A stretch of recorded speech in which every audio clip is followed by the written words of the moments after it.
Hello bachcho, let's read out the question first. Find the inductance of a solenoid of length L whose winding is made up of copper wire of mass M. The winding resistance is equals to the R. The solenoid is considerably less than its length. So चलिए start करते हैं हम solution से. सो बोल क्या रहा है, हमें फाइंड करना है इंडक्टेंस ऑफ सोलेनॉइड की. ठीक है. सो इसके लिए हम सबसे पहले तो यहाँ पर देख लेते हैं की कॉन्सेप्ट को जिसका हम यूज करने वाले हैं for this question. So simply यहाँ पर हम की कॉन्सेप्ट क्या लगा देंगे, that is we know the relation N phi is equals to L into I होता है, जहां पर N number of turns, phi magnetic flux, L self inductance and I is the current. Right.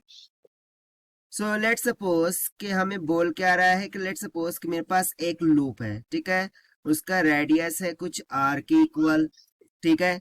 सो यदि मैं इसकी पूरी लेंथ कंसिडर करूं, सो इसकी लेंथ किसके इक्वल होंगी, उसके सर्कमफ्रेंस के इक्वल.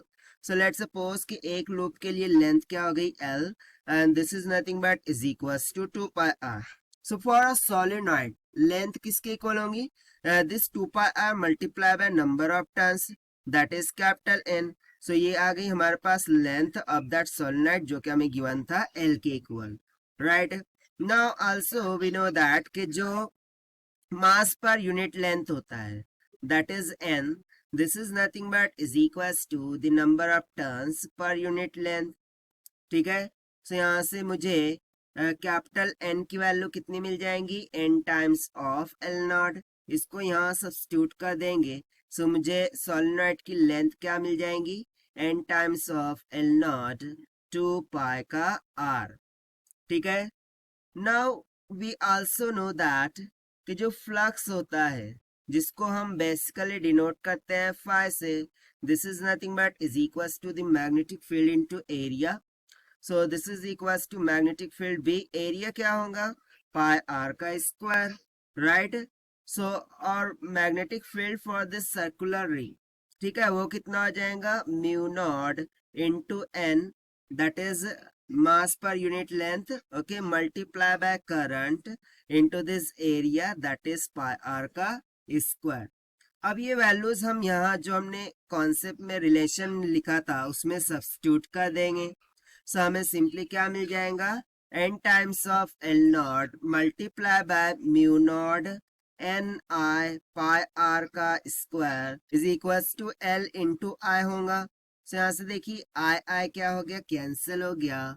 मुझे सिंपली n इंटू एन क्या हो जाएगा, n का square and this will be comes out equals to capital L divided by mu not L not pi R का स्क्वायर. सो यहाँ से यदि मैं रूट ले लूँ on to the both side, so मुझे वैल्यू ऑफ n किसके equal मिल जाएगा, under root 2 times of L divided by mu not L not pi R का स्क्वायर के इक्वल.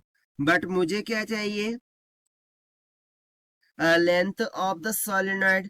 सो इसके लिए मैं इस वैल्यू को यहाँ जो हमने लेंथ का फॉर्मूला लिखा था, लेट्स से इक्वेशन नंबर 1, सो इसको हम पुट कर देंगे in equation 1 in the place of n. So हमें लेंथ ऑफ सोलेनॉइड मिल जाएगा that will be equals to क्या हो जाएगा, देखिए under root of l divided by mu not L not pi R का square multiply by L not 2 pi का R. सो जब आप इसे सिंप्लीफाई करते हैं सो ये कितना निकल के आ जाएगा, under root of 4 pi capital L into L naught divided by mu naught के इक्वल.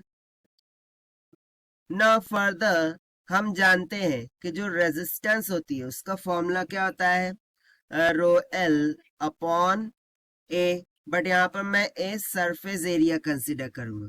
सो ये हो जाएगा rho L upon surface area. So यहाँ से जो लेंथ ऑफ द सोलेनॉइड है यानी कि small L, this will be equals to R into S divided by rho. ठीक है. जहां पर रो क्या होंगी, उसकी रेजिस्टिविटी होंगी. बट यहाँ पर हमें देखिए एक रो नॉट का भी कंसेप्ट आ रहा है जिसको हम बोलेंगे डेंसिटी ऑफ वायर. ठीक है. Okay, we will consider it further. So इसको सबसे पहले तो मैं क्या करता हूँ, ऊपर नीचे एल से मल्टीप्लाई कर देते हैं, ठीक है। सो ये हो जाएगा rho S by rho, R S by rho into L by L. ना वी नो दैट कि जो वॉल्यूम होता है उसको हम कैसे लिखते हैं, मास अपॉन डेंसिटी लिखते हैं, राइट। और रादर वी नो दैट कि जो मास होता है वो डेंसिटी इनटू वॉल्यूम के इक्वल होता है, ठीक है। तो सिंपली यहाँ पर देखिए, ये जो हमें रो इंटू एल दिख रहा है, ठीक है। सो ये तो एज इट इज होगा, but in the place of this surface area into length, surface area into length क्या होता है, वॉल्यूम, ठीक है। जो भी सरफेस एरिया है और लेंथ है वो वॉल्यूम के इक्वल होता है। That means L will be equals to R into V divided by rho into L, ठीक है। यहाँ पर हम जो ये रो और ये रो में फर्क रखने के लिए हम यहाँ पर लिख देंगे कि rho not is density of wire, ठीक है।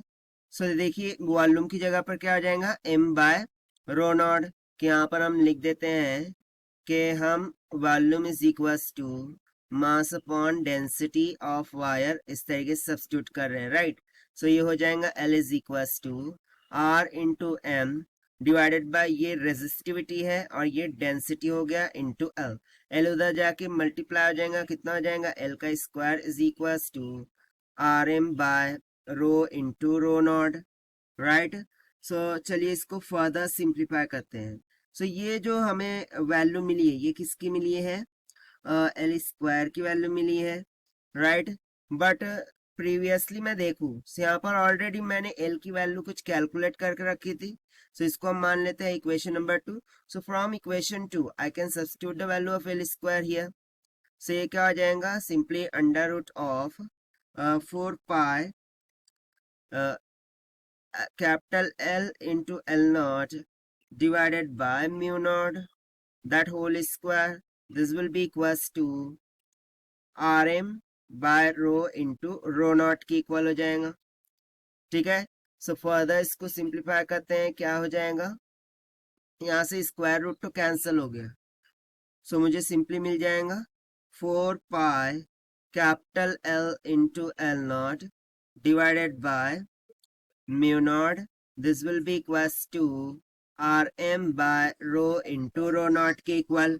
मुझे फाइंड करना था self inductance, so L will be equals to कितना आ जाएगा, Rm into mu naught divided by 4 pi L naught into rho naught के इक्वल। अब फाइनली हम इसको इस तरीके से लिख सकते हैं, this is equals to mu naught by 4 pi into mr divided by l into rho naught की इक्वल। क्योंकि यहाँ पर हमें सब्स्टिट्यूशन में कोई प्रॉब्लम ना हो इसलिए हमने एल नॉट को एल कंसिडर किया था, ठीक है, एल को एल नॉट कंसिडर किया था। सो वही यहाँ पर मैंने सब्स्टिट्यूट कर दिया है।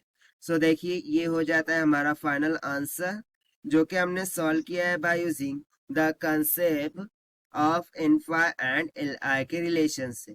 Now if you try to match with the option, so option C will become correct. So this is the required solution. I hope you understood. Best of luck. Thank you.